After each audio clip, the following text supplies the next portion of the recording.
technical issues apparently. So. I see that. Oh, it looks like Uh-oh, I see a red. So you are good Ready to go. rock and roll? We are ready to rock and roll. Just make sure you're late. You're all Yeah. set. You're good. Are we set? Okay, good afternoon, ladies and gentlemen. Rob Moran, the Vice Chair of the City of Beaumont's Economic Development Committee, humbly filling in for Ms. Rader, who is not here today, is traveling. This is our regular meeting, Wednesday, October 9th. Ms. Wheelwright, if you would please take roll, get us started. Yes, sir. Councilmember White? Here. Councilmember Voigt? Here. City Manager Gibbs? Here. Interim Community Development Director Carol Kendrick? In the back. Ms. Betty Rader stated she would be absent this evening. Vice Chair Rob Moran? Here. Member Cesar Marufo? Here. Member Eben Brown stated he would be absent this evening. He had a conflict. Member Von Lawson? Member Alan Coblin? Here. Member Ron Rader stated he would be absent this evening. Member Richard Beneke? Present. Member Perry Goldstein? Present. Member Vicky Brannick? Here. And Youth Council Member Dalen Brown. Present. Excellent, thank you very much. Other than the noted actions, anything for absences? No, sir. Excellent, thank you. Councilmember White, you've been so gracious to offer to lead us in the Pledge of Allegiance.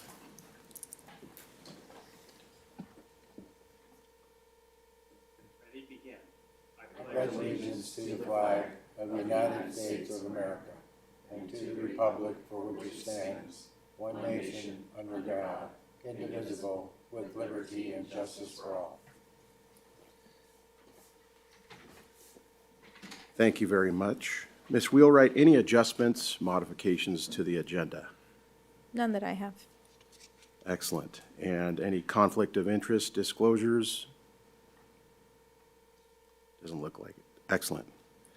We will move to item B, public comment period. Is there any member of the public, either in person or online, that wishes to make comment on an item not on the agenda? I have no written requests. Rudy, do we have any callers on the line? I have no callers on the line. Excellent. Thank you very much. We will move to action items, public hearings, and any requests. First item is the approval of the minutes. If members would please review the minutes, and we'll entertain a motion to approve. Move to approve. Second. Excellent. All in favor? Aye. Aye. Any opposed or abstentions? Excellent. Thank you very much. Business Concierge Service, item C2. Mr. Belding, thank you. Good evening, Vice Chair Moran and committee members. Joel Belding, Economic Development Manager for the city. So the proposal before you today is really a modification and just operations internally. It's not a specific action item that's requested. This is more receive and file and for discussion. But this new service would really consolidate a variety of activities that are happening in the city today or can happen in the city today and really make it a formal element really for marketing purposes too and to assist with business retention and attraction. So it's really meant to streamline the entitlement and permitting process really through providing education and a single point of contact within the city to assist developers, homeowners, or businesses that are looking to expand with understanding the city process. Really, across the state, cities really speak the same general language in terms of permitting and processing, but each has their own sort of like local dialect. And if you worked in another city and you come here, you may understand 80%. It's really meant to bridge that gap to get to the full 100% understanding. Clear communication back and forth between the two parties to minimize confusion, to set expectations, and then to minimize overall cost and time spent in the permitting process. And so this consolidates really from sort of cradle to grave activities, assisting with site selection for businesses that are looking to relocate or an existing business that's looking for more room, looking to expand, assisting them with identifying potential sites. And that involves staying in contact with private property owners and commercial center managers to understand where vacancies are today, where vacancies may be coming up in the near future, and connecting those two resources there. And again, single point of contact. If I'm concerned about my permit, I don't have to worry about getting to the right plan checker. It's just there's a single number to call, sort of a hotline, to get to an answer to the question ultimately. Pre-application consultation may also be of assistance to people. They're thinking about doing a project, they come here, we can walk them through the process to set expectations, to help them understand costs and timeframes, so that when they enter the process, they have a full understanding of what all they'll be involved in. And also, there's typical application requirements. If I have a large, tract that I'm processing, I will have an understanding of not only the standard requirements, but maybe special studies that may be needed given a particular site condition, and so that to minimize the types of surprises that happen during the process. So this type of concierge service can definitely assist with that. And then again, sort of a tail end thing for businesses that are here, looking to expand or relocate here, connecting them not only with the city incentive programs, but then also resources that are available at the county or state or federal level even, so that they have as much educational resources and financial resources to tap into to be able to arrive here, develop here, and then grow here and sustain themselves and ultimately serve the community. So again, there's no specific action that's requested here. This is an internal operation at the direction of the city manager to be able to make this change. But we're certainly here for your discussion and any input that you have. And again, every type of program like this is an organic process. We'll roll this out, we'll test it, we'll get feedback, we'll refine the process, and ultimately have this become an active part of the city overall permitting process. So that concludes my presentation, and I'm open to any comments or questions that you might have. Thank you, Mr. Bell. Appreciate that. Is there anyone from the public that wishes to address this item? Doesn't look like it. Committee members, questions, comments? I have a comment. I think it's a great idea. I assume that a lot of this is already being done. I think you want to probably emphasize this more, and therefore the creation of a position brings that to the attention of whatever. You may advertise that more. It gives an identity, I guess, to a process that already occurs probably, but you want to emphasize it, establish it. I'm trying to wrap my arms around why we really need it. I'm used to concierge at motels and hotels. You go in and ask for when the pool's open or whatever. I think it's a great idea though, because after reading the new plan you're going to present next or whatever, there's just a lot of nuts and bolts and a lot of things that can be confusing to people who aren't, aware of this process. So I don't particularly like the name concierge. I don't know if there's something different that would embolden the process, but if it has to be concierge, it has to be concierge. So, I mean, that's just my comments on it. I think it's a good idea though, really. Joel, may I jump in? Please, by all means. Operations is kind of somewhat of my background. So of course my mind is constantly going like, do you see this as a person, which I think is somewhat what you guys are kind of walking down. It seems like this is more of a service or a product line. I think you mentioned in my world what we call some type of hunt group or a call center in which people could call into, and then it would go to different extensions. Whoever picked it up could provide this service.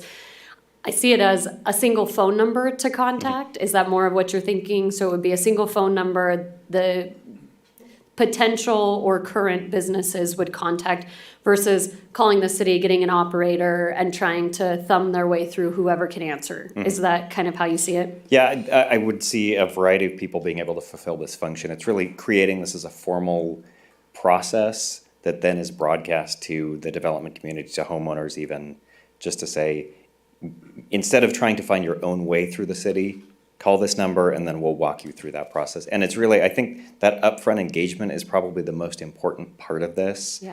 Understanding what's required to have a complete application. What type of funding you should have going into a process, what type of special studies, the fine details for a permit or for a planning application, being able to engage early, set those expectations, provide them calendars, and then also assist them when they receive comments back from the city. If there's some translation necessary for, here's a requirement, what does this practically mean? What type type of information, what type of response does a developer or permit applicant need to make? Sort of translating that, here's the requirement, here's what will meet that expectation. That's probably one of the biggest benefits that this type of service can provide. Yeah, I think one of the biggest complaints that I get is the back and forth that happens sometimes for an applicant, and that continues to be their concern. So as much as we can minimize that back and forth, I think with your pre-app consultation, I think would be ideal to help set clear expectations up front on timeframes, because I think that there's also gray areas established around that, giving general timeframes so that the business applicant has realistic expectations of how to push something through. Would your pre-app consultation then also include an application review prior to say, hey, you're missing this, this, and this, to make the actual submission more seamless? Yes, definitely. It really depends on what stage they're at in the sort of idea exploration. If they're ready to submit, then definitely, yes, we do a sort of a page turn on the applications to make sure that's complete, because that helps them in terms of not getting 3 weeks into the process and then getting some letter saying, hey, this is incomplete. They would know their status before they even submit to understand, okay, there will be a delay. We can start work on this component, but we won't be able to work fully on the project until you provide A, B, and C other elements. Yeah. One thing I think to highlight, which you pointed out as well, is this is like the front door, right? This is like if you go into a restaurant, this is the hostess. You don't want a grumpy hostess, right? You want somebody smiling. I'm here to help you. I'm here to facilitate. I'm here to get you, to the entree the fastest. And so I think ensuring that we build that customer service and that personality behind it is going to make this the most successful. So I don't know if that includes looking at your staff and deciding, do I need customer service training? I'm not saying that's needed right now, nor do I know it, but that would be absolutely something that I would encourage from this perspective is to ensure that the red carpet is rolled out. We want the businesses in Beaumont, so please make this a highlight from my perspective. Sorry. I would just say, from representing a business in town, I think the one-stop shop concept and the concierge, label, I think it's great. I think it'll smooth things tremendously for everyone, and give a feeling of confidence. And with the city's here to help, not, transfer me from here to here to here. Now I deal with the same phone number, the same people. I think it's great. I think it'll be well received by everyone. So I have a question on that. First of all, if you're looking for a different name, something like handholder, because it sure does sound like that's what this position would be, right? Or advocate, whatever the name is, it is definitely needed. Do we currently have anything, so if someone's opening up a business, do we have like a printed material said, like a roadmap, A, B, C, D, timeframes, so you know from the time you start, how soon your business can open and where you go to, and then this person would kind of walk you through that? I guess I eventually, depending on how much new business we get, I can't imagine one person being able to fill that, because it seems like that would be an amazingly busy position. But, one is a good start. But do we have anything like that now for businesses? So we have components of that. I think as a part of this deployment, it would be really re-examining every bit of paperwork that we have to make sure we're being as clear in communication as possible. And then that type of roadmap flow chart is definitely a critical component. It's maybe page 1 on any application you're making to the city. Here's what to expect. Manage the expectations so they know. And I think the bottom line would be, if everything goes smooth, this is how long the process takes. Because when somebody's opening up a business, the checkbook is constantly going out, and they need to know when they can start to expect income. And Mr. Belding, you mentioned that there would be several individuals that would sort of be prepared to work in this I would think role or function. it really depends on the workload and Sure. how much demand there is for this type of service. But having a single person fulfilling this role, if they're out sick, if they're on vacation, if they're training, it sort of defeats the purpose. And so you would have to have sort of a deep bench of people that can all fulfill that role. Yeah. I applaud you for doing this and compliment the city, because I think in seeing this in other cities throughout the county, having that streamlined point of contact or points of contact with clear communication and providing as much certainty as possible would be, can work really, really well. Chair, may I make a comment? Yeah, please. I think it's outstanding what you've put together. It's something that I think we really need. I think a hand holder is a better title. I mean, that's what we're doing, but I don't think it's a good title. And to ask you about whether or not it's gonna be, there's enough business. One of the issues that I have, a couple issues, is we're competing for businesses with not just our next door neighbors, but Redlands and Yucaipa, and we're losing business to people. When I first got on council, City of Beaumont had a reputation of, we already had our electric company, so there was no bidding for electric jobs. You know, we had a reputation of not friendly to business.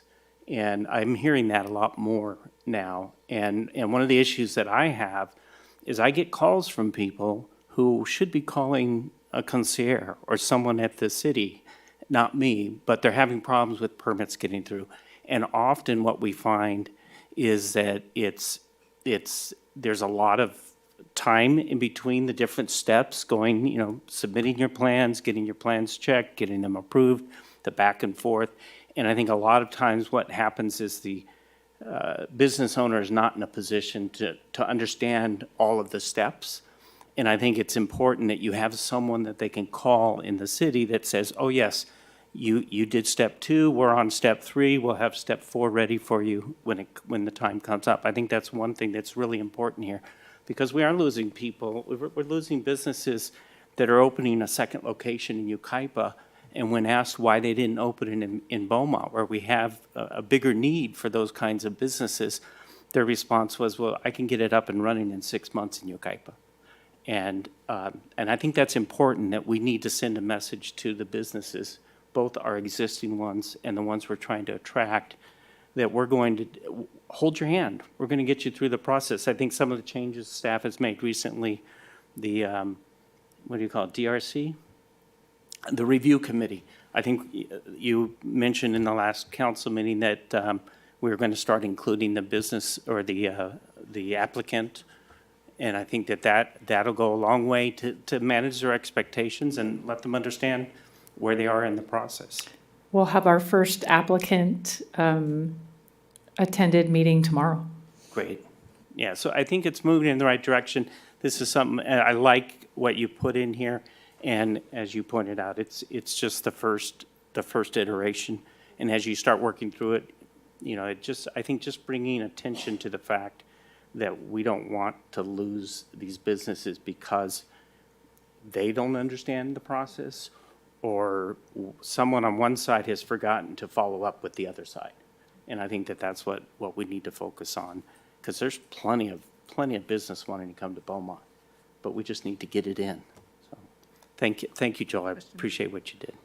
Just a comment that I think this is a fantastic idea. I would also recommend, once we get this up and running, that we do a pretty big press release on this to let the county and other areas know that we're open for business, we're a business-friendly city now, and we're taking these steps. I got some also, if I may. It sounds like it's a pretty good hit. You know, everyone's agreeing with it. I do too, as a business owner, as a resident, as a homeowner. I've been to other cities, and you know, you walk in and it's the first. They say go to the city, and what does that mean? You know, people don't know what that means. Well, this could mean go to the city and go to this help desk or this guided tour. So I like that idea. It's also probably going to become a complaint department, right? But I would think that the city also already knows the kind of traffic that you have coming through, and you can kind of vet that just by what you already have. I don't think it's going to bring more, but it might bring some clear guidance on it.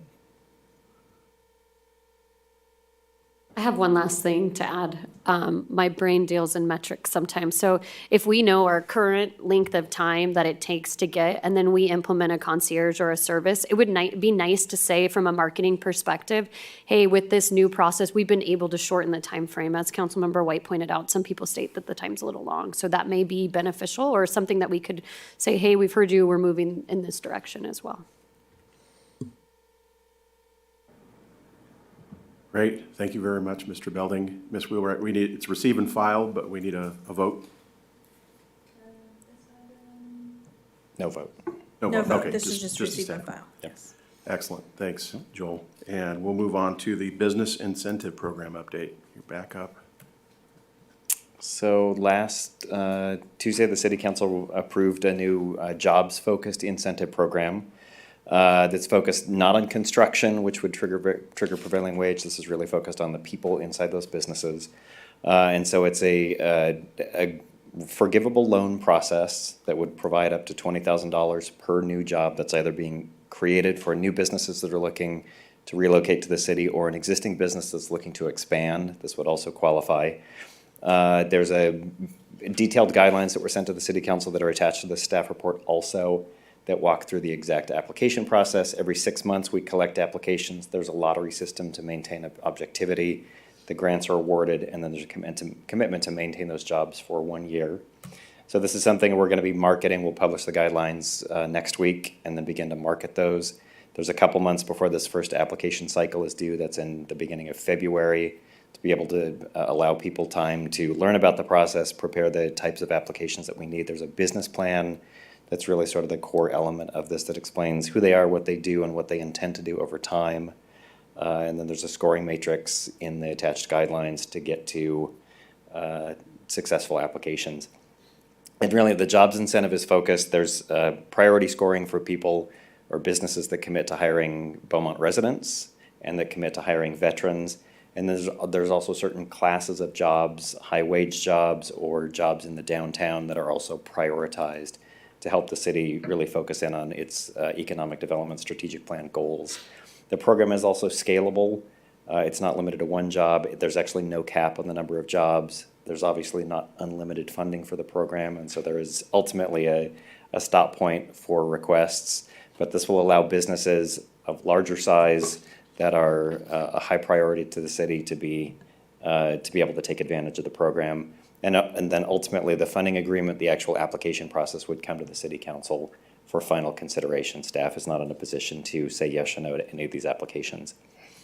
There's also a new incentive program that was discussed in general detail at City Council that we've gone through and fleshed out that we'll again be preparing to publish here in a short amount of time. It's focused on the residential properties that are intermingled with the commercial properties in the downtown area. This would be a smaller grant up to $2,000 for front yard beautification. We want to make sure that that first impression when people show up in the city, that every single commercial property and every single residential property in these target areas sort of communicate that same message that we have a high standard here. And so this would allow for landscaping, ground cover, irrigation fixes. This doesn't trigger prevailing wage. In certain instances, there's an exclusion for owner-provided labor. So if I'm a homeowner and I need some assistance and I'm committing to do that work myself, then that $2,000 will pay for all the materials. If I hire a contractor, those expenses would be excluded. So again, this money is focused just on those materials. There's a commitment to maintain the newly installed materials for 2 years. They would either, if they fail to do that, we could either ask them to replace the lost plant materials or the disturbed ground cover, or potentially pursue repayment of that grant to make sure that money is actually being used and we're achieving a long-term appreciable impact in the area. And then again, it's ideally structured as a reimbursement. I go out, purchase the materials, I submit receipts to the city, they're reimbursed. We also could provide for an opportunity where there's an income challenged person who doesn't have that upfront money, that we could pursue direct payment to the vendors for those materials and then still get the materials in the property owner's hands to be able to still accomplish that same goal. And so here again, this is a receive and file item because the City Council acted last week. But again, we're going to be deploying the program, marketing the program, and then refining the program over time to be able to make it as accessible and responsive as possible to the community desires. So that concludes my presentation. And again, I'm open to any questions. I have a question regarding that. So I don't know anything about city codes or, I'm kind of new at this, right? But, you talk about beautifying front yards. As I drive through Beaumont, there's a lot of homes that have 6 and 7 cars parked in the front yard, and they're dead cars. They certainly don't flatter our city. And if, the whole idea is to beautify Beaumont, if we don't have some sort of ordinance, is there some way we can pass it so there's a minimum standard in the city where at least you don't have dead cars in somebody's front yard. Can somebody answer that? Is that a good question, a bad question? Just, So, is that related to this incentive program, or is that a bigger code enforcement issue that maybe we should talk about That's probably separately? a bigger issue. The one thing we certainly talked about and we've thought about internally is using code enforcement as a mechanism to bring people to us to be able to take advantage of this program. But in terms of citywide, I'll let Carol or the city manager address the sort of Do the we bigger wanna- policy implication of. Do we want to address, great question, but is that yeah, this appropriate probably for isn't this the right place, particular? but I thought I'd jump in and figure out, you guys would know where to insert that conversation, but that was really on my mind today. Can we table that momentarily until we get to new business or other items, so we can finish this one out? Sure. I don't want to ignore the question, I just think, let's address it at a different part of the agenda. didn't know when to. No, it's perfect, that's okay. Shoehorn in. Thank you, Mr. Belding. Any questions on the downtown or the business incentive program? Chair, can I jump in on sort of a please. point of order for the meeting? We have a lot of new members on the board here, and I don't know that the decorum and the process was really ever explained. But the way these meetings need to run is that if you want to ask a question, you really need to ask the chair first, so that the chair can manage the process, and so we're not all, I'm as guilty of it as anybody else.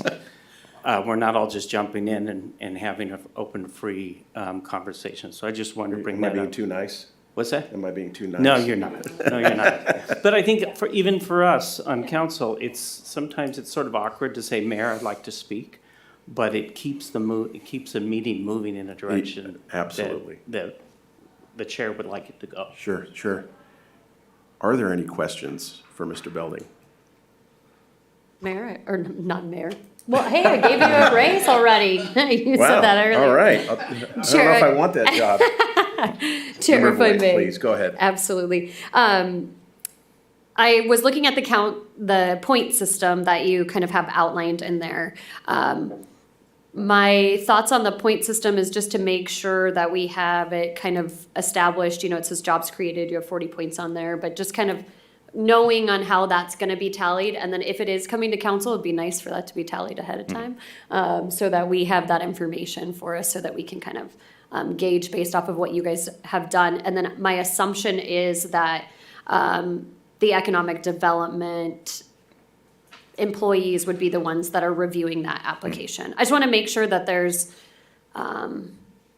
a fair process that goes across the board, and that process is clearly identified to the applicants, so that they don't say, hey, this business got it because you got the grant because you wanted them to get the grant. Just to protect us in that manner and keep that at thoughts. And then the other thing I wanted to point out is that I really appreciated the part-time equivalents that I noticed in there, because sometimes restaurants don't necessarily hire a 40-hour employee. So I know when I worked as a bartender, I did not work 40 hours. So making sure that we're adding that in there, I think was great on your guys' behalf. So well done on that. Otherwise, I think it's an absolute dynamite project. Thank you.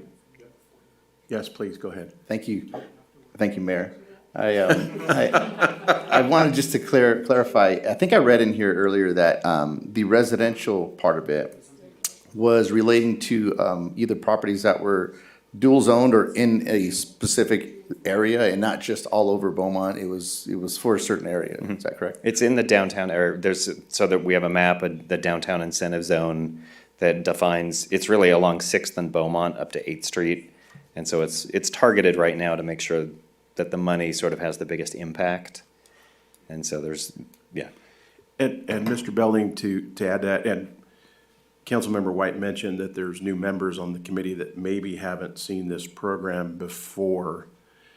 Maybe Ms. Wheelwright, we could send out, I don't know if there's a map in here, but a summary of the program or the full information so that folks can see where the map is. And then at a future meeting, perhaps we can get the ABCs of the program again for some of the folks that are newer to the committee. Definitely. Chair, may I jump in with a Please, suggestion? Councilmember White. I still have a number left over of the thumb drives. that have about a, 30-minute presentation,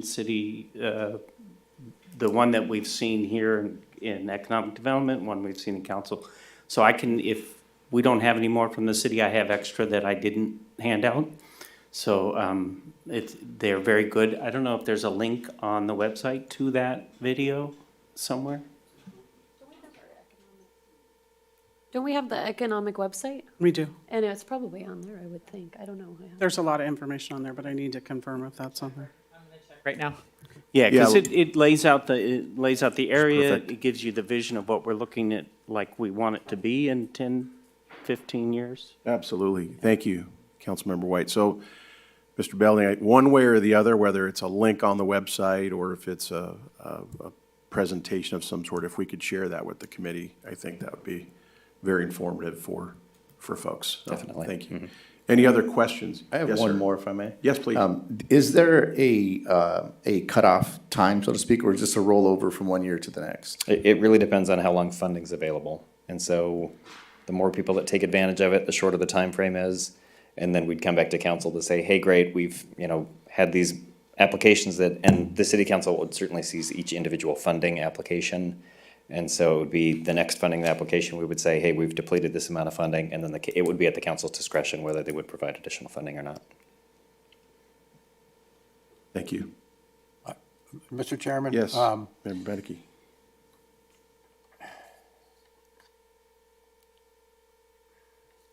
I have a concern about the point system. I think you need something, whether it be a point system or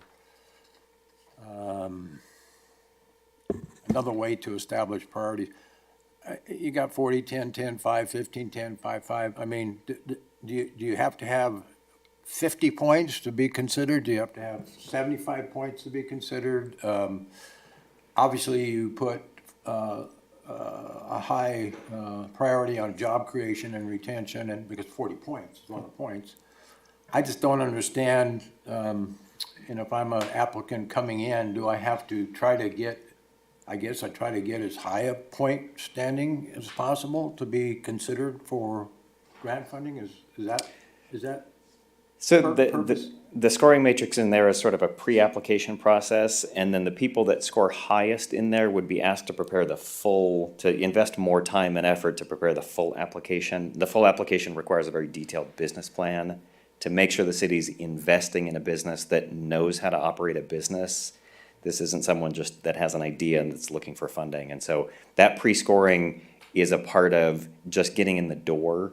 And so it's meant to be sort of a quick, accessible scoring process, and then the detailed evaluation comes at that second step of prepare your business plan, and let's really walk through what your intention is here with the city, how much experience you have operating this type of business, what your long-term plans are, how do you market your business, what types of employees you have. That really sort of, we need to understand your inner workings, because this is a forgivable loan, and potentially because it's scalable, it could be a large amount of money. We want to make sure that money's being spent wisely, because we can't get it back potentially once it's spent. And so it's sort of a two-step process to get through.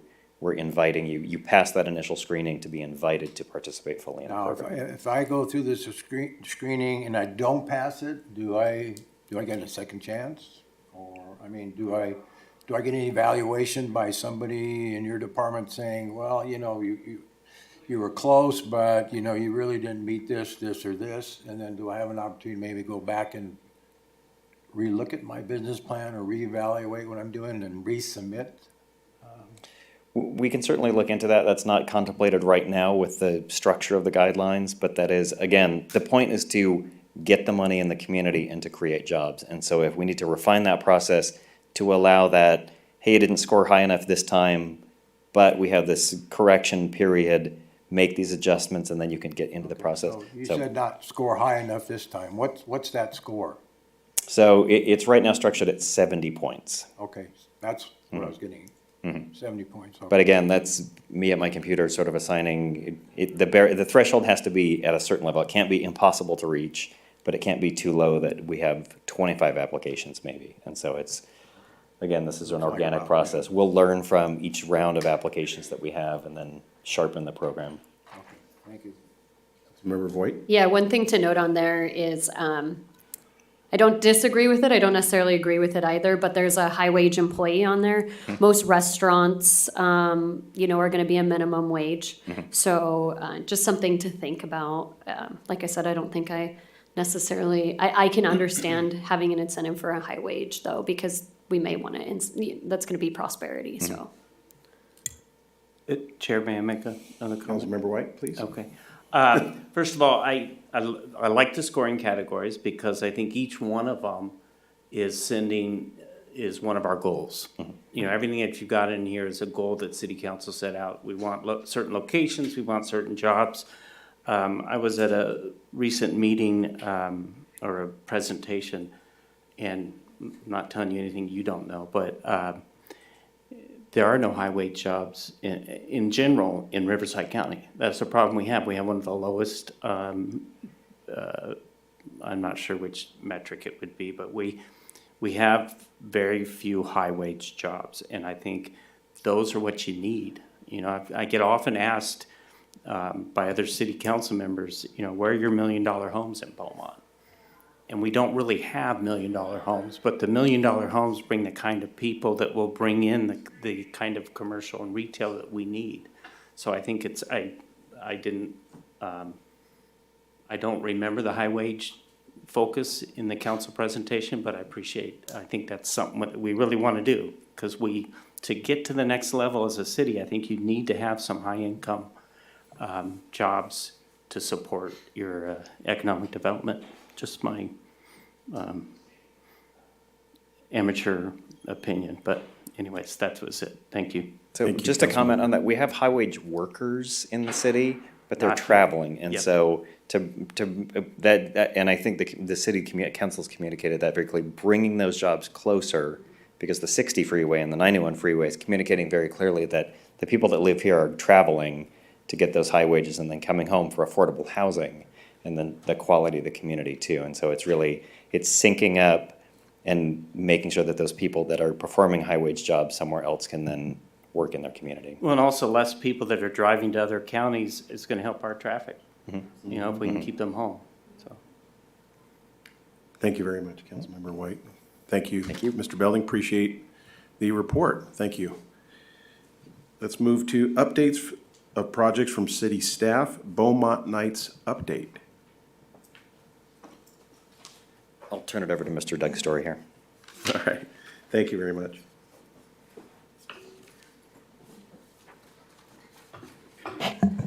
Good afternoon.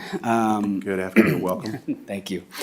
We wanted to come before the committee and give an update on some of the proposals for continuing our Beaumont Nights. If you were able to join us in the summer, we had a very successful 7 weeks of our Beaumont Summer Nights program, where we brought out many vendors that lined Beaumont Avenue from 6th Street up into 8th Street. We coordinated that with our typical summer concerts program, and so we offered concerts at that as well.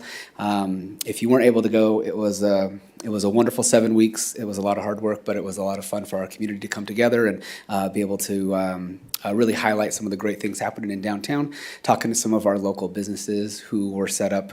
Some of them had booths as vendors as part of the program, but also many of them just had their doors open for the community to come in and eat there and whatnot, and just a lot of great feedback from many of them.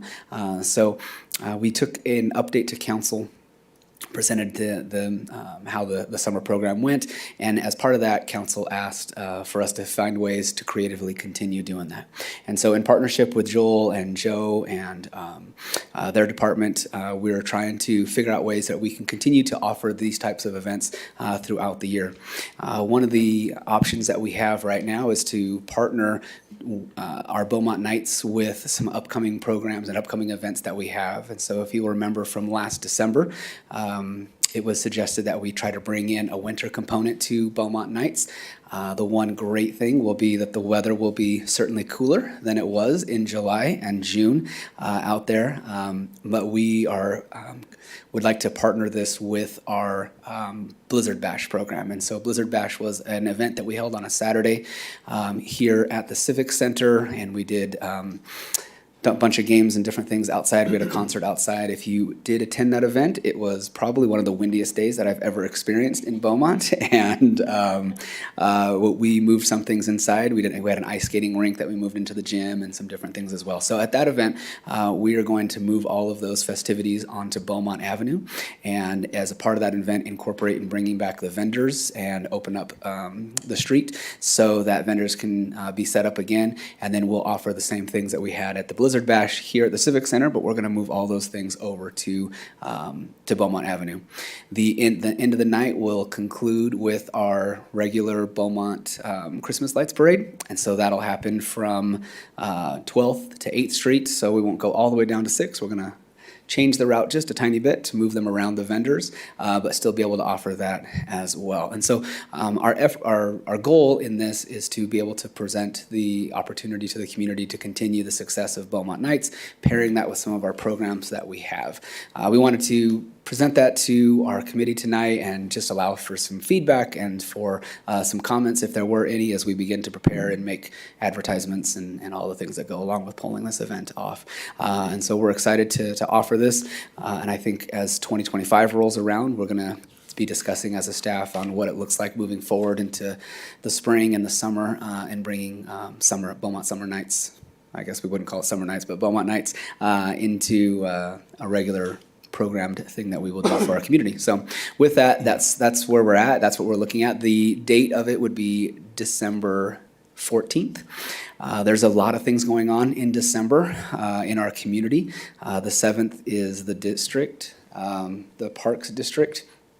They have their regular Winterfest event, and that's going to be scheduled on December 7th, so we didn't want to compete and do anything on that night for us as well. And so we felt that pairing this up with our Blizzard Bash on the 14th is right up until not getting too close to the holidays, but also hopefully being able to provide something in those winter months. So that's our plan, and the event will start at 1 o'clock and then run into the evening and conclude after the Christmas Lights Parade. So if you have any questions, I can love to talk about that. If you want to talk about what Beaumont Nights meant to the businesses and some of their responses, I'm sure Joel and Joe can chime in on that as well. Thank you very much. Yes. I have just a thought about Beaumont Nights, which I think is a fantastic idea. I'm wondering if we could think about maybe syncing it up with some regional events as well, like Coachella, Stagecoach, and others, where there's a lot of traffic driving past Beaumont that just keeps going, and this is a great stop for those folks in Los Angeles. I know Coachella, did a little research on that. The average person spends about $700 at Coachella, so there's a lot of potential there. So just thinking about regional events that we could take advantage of, because this is a great place to stop and grab a taco, a beer. Before whatever. it gets too crowded, yeah. Absolutely, that's a great idea. Thank you very much. Councilmember White, please. That is a good idea. My understanding is there's a lot of bands that want to play at Coachella that don't get to, but they build their experience during that same time period in other local cities, so we could take it.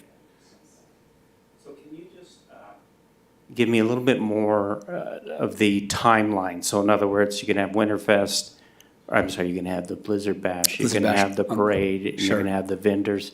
We're going to have live music like we did for. Yes. So how's that all going to work? In other words, the parade's going to end at where the live music is, or what are your thoughts right now? Sure. When our staff came together to pitch the whole entire idea, the entire event will be similar to what we did at Beaumont Summer Nights. And so we're still going to have the stage and children activities on 7th Street will be that area. The vendors, food and regular vendors, will be north of 7th, between 7th and 8th, and then south of 7th, 6th to 7th. So they'll run on that part as well. So as part of the Blizzard Bash in the past, we've done music performers. So we've had a band that has come. We also invite some of the schools. I believe last year it was Starlight Elementary and Highland Academy and Three Rings. So they came and did children's performances, which is a great thing to get tons of families out there. So we plan on doing that as well, starting that early in the afternoon, having the band start later in the afternoon, and we'll run until it gets dark around 5:30. The parade would start around that time. The parade will begin a little bit farther north, closer to Oak Valley Parkway, it'll come down to 8th. And our plan is to move them to go down 8th over to Orange. And so they can end still on Orange over here where we were ending before. Because after our parade, they do the Santa, what's it called? Santa, oh man, I forgot that, where the Santa Claus goes in the different neighborhoods with the lights on the fire trucks. Operation Santa, right? Operation Santa. So that'll happen still after our light parade. So all those things that used to happen with Blizzard Bash and with Operation Santa, everything will still go in that area. Our goal would be to open up for vendors to be there from the very beginning, to have them load in prior to noon, have them get all set up. Our event would begin, and then they would stay until the conclusion of the light parade, the Christmas light parade.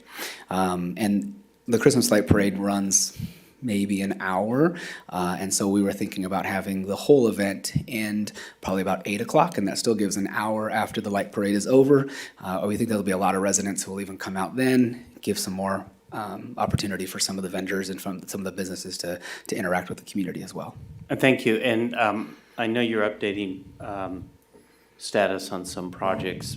I don't know if this is the only one you're doing tonight, but you need to speak to us about Phase 2 at Stewart Park. I think that's, That is I know very a exciting. press release went out today, but that's big news that we all need to know about. Absolutely. I would love to share about Stewart Park. So we began a process almost a year ago in applying for some grants to finish Phase 2 of Stewart Park. So the Stewart Park renovation, we knew that the total price tag was going to be in the neighborhood of about $16 million. We had $12 million for Phase 2, and then council gave us an additional $3 million, but we still had a little piece that we needed to bridge that final Phase 2 portion. We applied to the state. We were selected by the state of California to then move to the competition nationally. And so they took our application and applied to the state. And so we were just given a grant for $3.1 million through the National Park Services, which was a federal grant. There was hundreds and hundreds of applicants that were submitted, and only 54 across the entire nation were selected, and Beaumont was one of those 54. So we're very, very excited, and there's a process that we're going to be beginning. We have our kickoff meeting on the 27th, I think, of October to start this process, and we'll do some NEPA stuff and get the final things turned in, and then we'll be done, and we'll incorporate Phase 2 and getting Phase 2 completed now as well. So, Is there a Phase 1 and Phase 2 now, or is it all just, we're going to do it in one shot?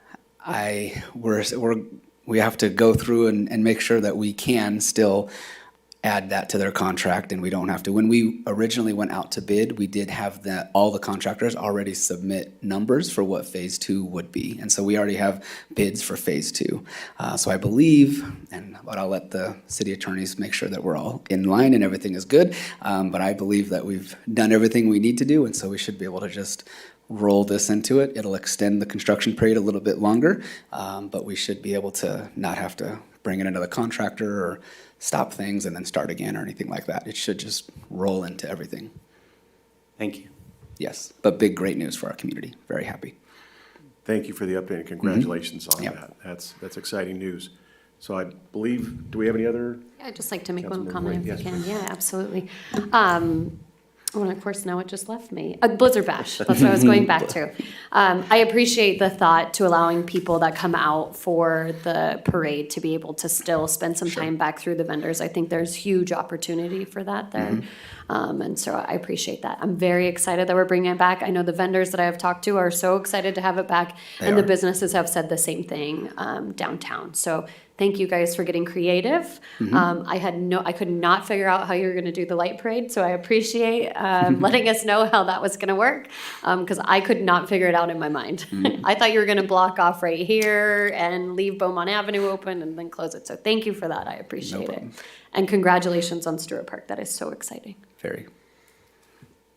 Thank you very much. Okay, appreciate the update on both of those items.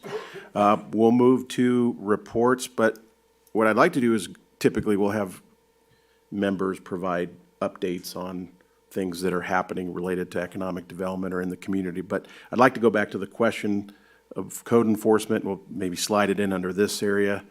Ms. Kendrick, or if you could just give us kind of a highlight to try and answer the member's question. I'd appreciate that. Absolutely. We do have ordinances that prohibit parking in front yards on unimproved surfaces, and also having vehicles that may not be up to date on the registration, or flat tires where they're obviously not operational. So if we're made aware of those, we can go out and address them. We have 2 code enforcement officers for the entire city, so we are operating on a reactive instead of proactive. So if you let us know, we can address that, but we do have codes on the book to take care of that. And there are, so, you know, I guess I don't want to be the bad guy, but I'd like to see our city, you know, not be the bad guy. Yeah, just let us know. Ms. Kendrick, are you suggesting that, is it helpful when there's a report filed to move more quickly on something? Absolutely. Like I said, we're more reactive than proactive, just due to yeah, staff, yeah. Now you know what you have to do. Yeah. There you go. Now I answer. Thank you, Ms. Kendrick. Appreciate that. If we can just go down the line, and if anyone has any brief reports that they'd like to share for the good of the order, please, by all means.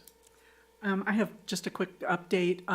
In June, several of the committee members and some staff visited the BizHub Center that Beaumont had acquired, and we had some observations about that and about some of the things that probably needed to be done to be improved. I haven't heard anything more about that. I don't know if you would all like for us to file a formal report on that or how we need to proceed, but I think there's some great opportunity there. We haven't identified like who would be the potential tenants for that building, but I know that some work needs to be done, so. Thank you. And Mr. Belding, perhaps at the next meeting, we could put that on the agenda.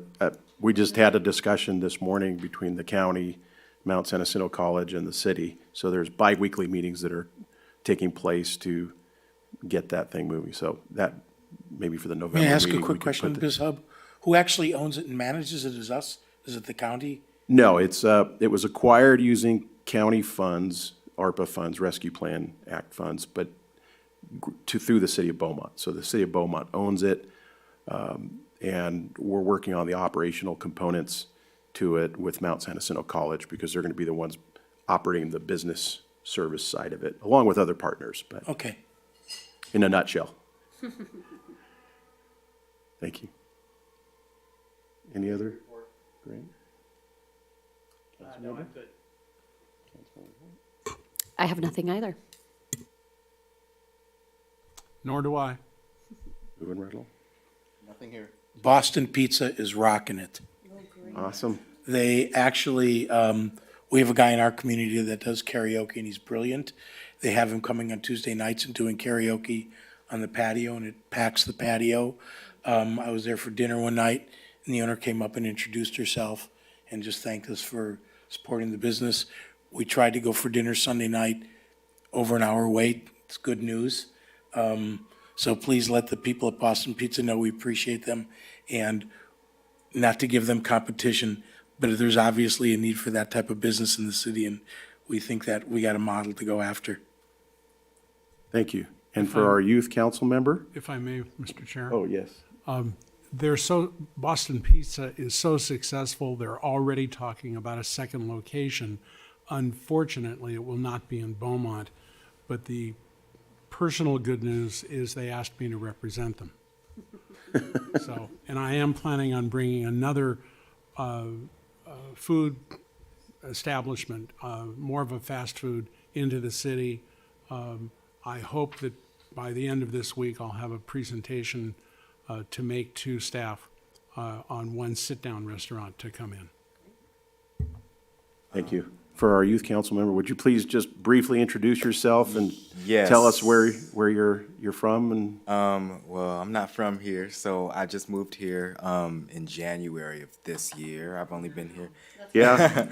Yeah. So my name is Dalen Brown, if any did not know my name. I'm the representative from the youth council, and I'm really just happy to be here. It sounds like a very nice place to be. And you were from what high school? I know you mentioned it earlier. Beaumont High. Beaumont High School. Yes, Excellent. but I Welcome. transferred from Altaloma High School. Transferred from Awesome. Altaloma High School. Wonderful to have you. It's Thank a you. Pleasure to be here. And I will finish up. At the last meeting, Chair Rader gave this glowing report about the Edward Dean Museum, and I just thought, doggone it, that's my county department. And she gave a great report. I got to step up my game. And I was greatly appreciative of it. But she mentioned the county's investing in the Edward Dean Museum, both in terms of some infrastructure improvements as well as aesthetic improvements. And so we're going to be using almost $7 million of American Rescue Plan Act funds to do things like storm drain improvements, parking, ADA updates, and so forth to help with the sort of the bones of the operation, if you will. But then also some renovations that'll improve the landscaping and some of the other aesthetics. I won't get into detail. We're targeting starting that in the new year, early 2025, at completion in the next year or so. So we're excited about that. And there's a couple of, and I don't want to use, I don't think I'm supposed to use Antique Roadshow as the name, but the individuals that are involved with that television program on the 15th and the 16th, they'll have some antique appraisal events going on. So if anybody's interested in that, where they're going to have appraisals and do some consignment stuff. So I knew I needed to step up my game after Chair Rader gave that report. Hung my head in shame. But anyway, thank you very much. Appreciate the reports. Any topics for future agendas from any committee members? Do we want to bring Gray Street and maybe give an update to this committee about Gray Street? I don't know if they've heard anything more about that. That might be something to add. Gray Street, okay. Update. Any other topics for future agendas? Seeing none, we'll move to adjourn the meeting at 5:02, 5:03. Thank you very much and have a good evening.